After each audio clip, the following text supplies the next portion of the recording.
Alors, nous sommes aujourd'hui le 14 avril 2016 et je tiens à rendre grâce et gloire à Dieu, dont la gloire m'a une fois de plus ému aujourd'hui, puisque j'ai une fois de plus, comme j'aime tant à le dire, pu constater la splendeur glorieuse de son règne, comme ce si beau passage du psaume 145, versets 8 à 21 nous le rappelle, dans la mesure où j'ai vu que le Seigneur a inspiré au moins à deux personnes par la voix de son Saint-Esprit cette semaine, deux personnes qui s'étaient égarées dans des terrains dangereux, enfin difficilement praticables et qui risquaient d'y mourir si on n'y y retrouvait pas. Et si des recherches n'étaient pas effectuées pour les retrouver, d'écrire sur le sol le mot help pour appeler à l'aide et justement attirer l'attention sur eux et faire savoir qu'ils sont perdus à cet endroit-là et qu'il fallait qu'on y effectue des recherches. Et, euh, et je rends grâce et gloire à Dieu parce que bien entendu les trois quarts des gens ne savent pas que c'est le Saint-Esprit qui agit ainsi et que c'est lui qui inspire aux différentes personnes dans ces cas-là de faire les bonnes choses, de poser les bons actes et d'agir de manière aussi ingénieuse et intelligente. Vraiment, je prends le temps de rendre grâce et gloire à Dieu, à Jésus, à son Saint-Esprit, qui a inspiré un premier groupe de personnes, je crois, d'écrire le mot help avec des branchages au sol, mais suffisamment volumineux et conséquent pour que malgré la pluie et tout le reste, le mot help ne s'efface pas. Je crois qu'il y avait des feuilles de cocotier et d'autres choses. Et ça, c'est quelque chose que j'ai vu, je crois, soit en début de cette semaine, soit la semaine dernière. Et c'était au moins deux hommes, je crois. Et cette semaine, une femme dont on a parlé au journal de 20 heures de France, dans l'un des journaux de 20 heures de France aujourd'hui. Et les deux cas sont différents, ont dû se produire dans deux régions différentes, mais j'ai compris que c'est le Saint-Esprit qui leur avait inspiré de procéder ainsi. C'était vraiment la bonne chose à faire. Et comme nous savons que toutes les belles et bonnes choses sont inspirées du Saint-Esprit, j'ai tout de suite reconnu là ses œuvres et j'ai tenu à rendre grâce et gloire à Dieu qui a donc sauvé toutes ces vies-là et celle des hommes en question et celle de cette femme qui témoignait ce soir. Et ce sont des témoignages qui m'ont tellement touchée que j'en ai versé quelques larmes. Tout comme il y avait quelques années, le Seigneur avait sauvé la vie de quelqu'un qui se trouvait dans une situation très difficile en tant que touriste en Égypte. Et j'essaierai de vous en raconter la suite tout à l'heure, mais je tenais en tout cas pour le moment à rendre grâce et gloire à Dieu parce que ces témoignages-là m'ont vraiment ému et que ça nous démontre que Dieu continue à agir puissamment par son Saint-Esprit, à inspirer les belles, les bonnes et les meilleures choses et actes à poser et à faire. Et je tenais à lui en rendre grâce et gloire ici. Alors, oui, la seconde partie de mon témoignage, je vous en parlais tout à l'heure, est en rapport avec euh, une information que j'avais vue être diffusée dans un journal de 20 heures il y a déjà plusieurs années, mais qui m'avait touchée parce que j'y avais vu la gloire de Dieu qui avait agi puissamment dans cette histoire par la voix de son Saint-Esprit. Et bien entendu, c'est aussi lui qui a agi dans les cas dont je vous ai parlé tout à l'heure. Il y a tout simplement que nulle part vous entendrez dire franchement au journal de 20 heures, voilà la gloire de Dieu encore que nous avons contemplée aujourd'hui. Voilà la belle œuvre que nous avons vu le Saint-Esprit accomplir aujourd'hui. Personne ne vous dit que c'est Dieu, que c'est Jésus, que c'est son Saint-Esprit. Tout le monde vous dira, j'ai eu l'idée de faire telle chose ou voilà. J'ai une idée m'a dit de faire telle ou telle chose, c'est comme ça que les gens parlent. Mais en fait, jamais les gens auront le réflexe de vous dire, en fait, le Saint-Esprit m'a inspiré, m'a donné la bonne idée de faire telle ou telle chose. Mais en réalité, c'est le Saint-Esprit qui nous inspire toutes belles et bonnes choses et je lui en rends grâce et gloire.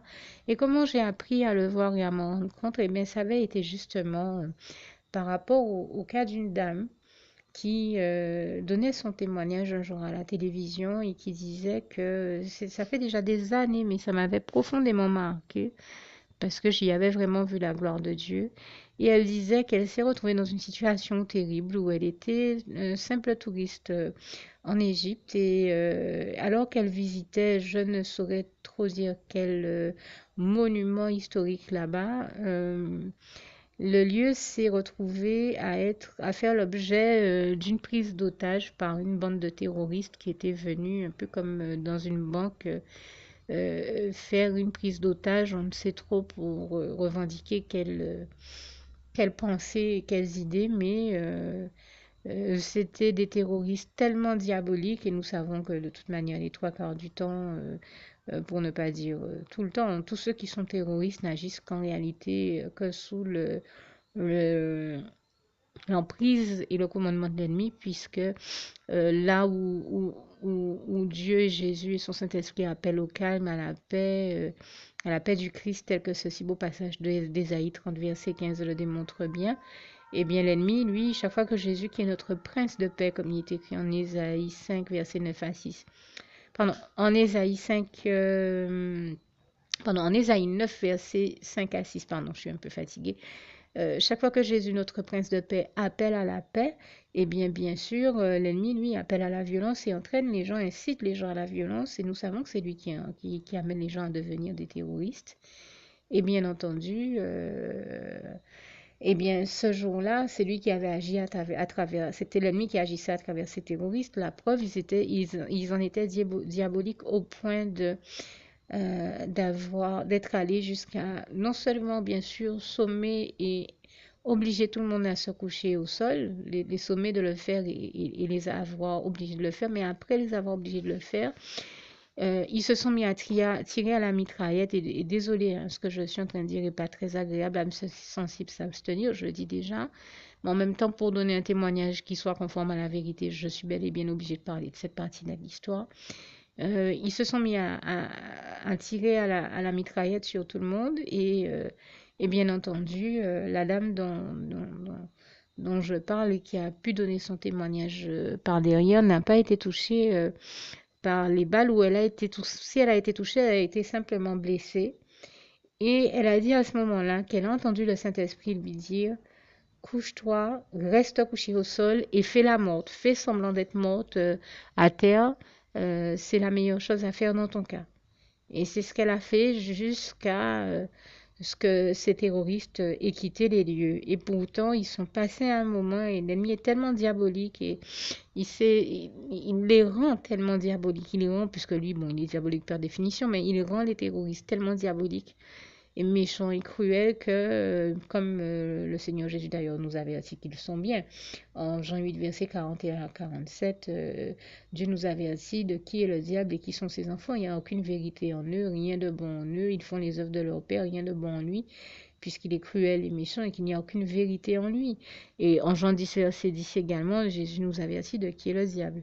Et nous lui en rendons grâce et gloire. Et c'est bien c'est bien le diable qu'on a vu à l'œuvre à travers ces terroristes, aller jusqu'à pousser ces terroristes à donner des coups de pied à ceux qui étaient couchés au sol pour vérifier qu'ils soient bien morts. Et ça a même été le cas de cette dame. Mais Dieu lui a donné la force de faire l'acte, de tenir bon et de supporter même le choc du coup de pied, de continuer à faire comme si elle était morte au sol. Elle a entendu Dieu lui dire de faire, par la voix de son Saint-Esprit, lui dire de faire la morte, de faire vraiment comme si elle était morte. Elle a tenu bon, au lieu de crier, je crois qu'elle a mordu dans un morceau de tissu. Et elle a de sa robe, on n'en sait trop rien. Et en fait, quand les terroristes sont partis, elle a pu se lever, appeler du secours et Dieu lui a sauvé la vie. Je rends vraiment grâce et gloire à Dieu. Parce que ça, c'était un témoignage. Je vais vous dire, nous sommes des années plus tard. Je pense que nous sommes plus de 10 ans plus tard. Je vous raconte ce témoignage. Ça m'avait vraiment, vraiment, vraiment touché. Je vous en parle là encore avec beaucoup d'émotion.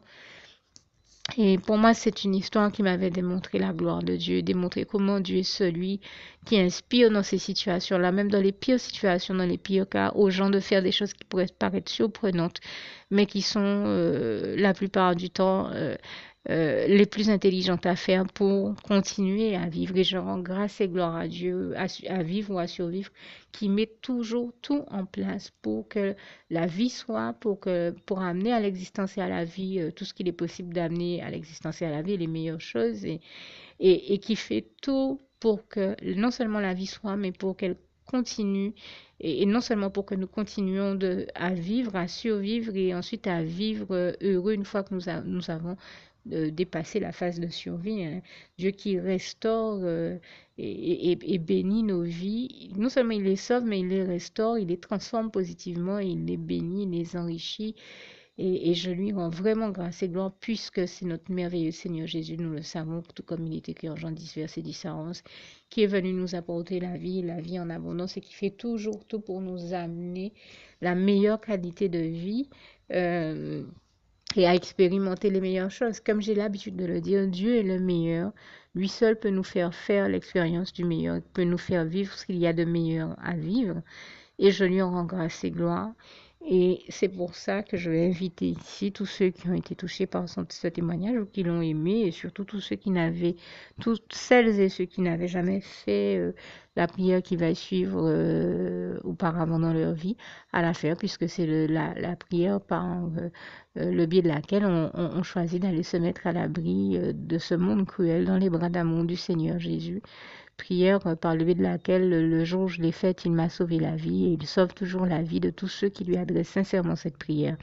Voilà pourquoi je vais la rajouter ici à la fin de ce témoignage, juste le temps pour moi de vous rappeler ce si beau passage de Philippiens 4, verset 7.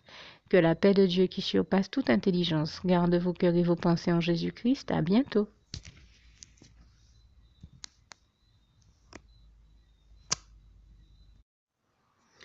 Alors, pour toutes celles et ceux qui ne l'auraient jamais encore fait auparavant, je partage avec vous ici la prière par le biais de laquelle le Seigneur Jésus m'a sauvé la vie et vous invite tout simplement à lui ouvrir vos cœurs, à être sincère avec lui dans ce que l'on va dire ici, puisque si Dieu me met à cœur de partager avec vous cette prière, tout comme il le fait toujours avec chacun de nous, c'est tout simplement parce que Dieu nous a sauvé la vie, m'a sauvé la vie et nous a sauvé la vie à tous, hein, tous ceux qui partageons avec les autres cette prière, et que nous l'avons vu nous faire tellement de bien, nous donner tellement d'amour, nous combler de bonheur dans les bras d'amour de Jésus, et bien que nous souhaitons au maximum de personnes d'aller aussi au paradis et de connaître le bonheur des bras d'amour de Jésus ainsi que d'être sauvés par lui.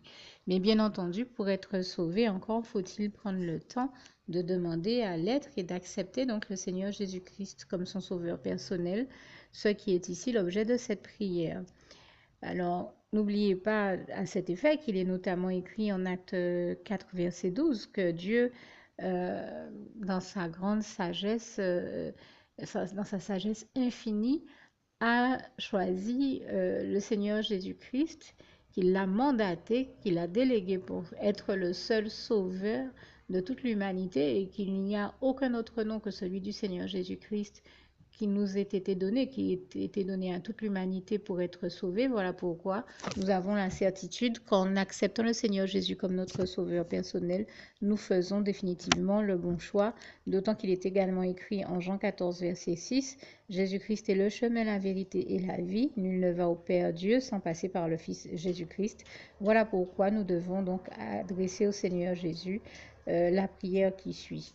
Donc Seigneur Jésus-Christ, n'hésitez pas donc à dire cette prière à haute voix en vous mettant bien entendu dans un lieu où vous savez que vous pouvez prier en toute sérénité. Donc Seigneur Jésus-Christ, je t'accepte aujourd'hui comme mon sauveur personnel, moi un tel, vous dites votre nom et votre prénom. Et je te demande aussi, Seigneur, vraiment de continuer à veiller sur moi et sur ma vie. Je remets d'ailleurs toute ma vie entre tes mains, éternel mon Dieu, Jésus d'amour, Saint-Esprit, puisque tu en es le Créateur. Je remets cette vie entre tes mains, je te la donne puisqu'elle t'appartient, puisque tu l'as créée. Et je te demande de me conduire à toutes les victoires et réussites que tu as prévues pour ma vie. Tout comme je te demande aussi pardon, éternel mon Dieu, Jésus d'amour, Saint-Esprit, pour tous les péchés que j'ai commis tout au long de ma vie, dès le début jusqu'à la date d'aujourd'hui incluse. Pardon aussi, Seigneur Jésus, pour toutes les fois où j'ai fait mal à ton cœur. Et surtout, merci, Seigneur Jésus, quand le bon moment sera venu pour ça, de revenir me chercher pour m'amener avec toi dans tes bras d'amour au paradis où je veux demeurer et continuer à te servir et à t'appartenir pour l'éternité en éternité. Et c'est au nom puissant du Seigneur Jésus-Christ que j'ai fait cette prière. Soyez bénis, vous tous qui avez fait cette prière. Que Dieu vous garde et vous bénisse tous. Et surtout, n'oubliez pas de partager cette prière avec le maximum de personnes autour de vous, tous vos contacts, famille, amis et bien-aimés. Et que Dieu vous en bénisse. À bientôt.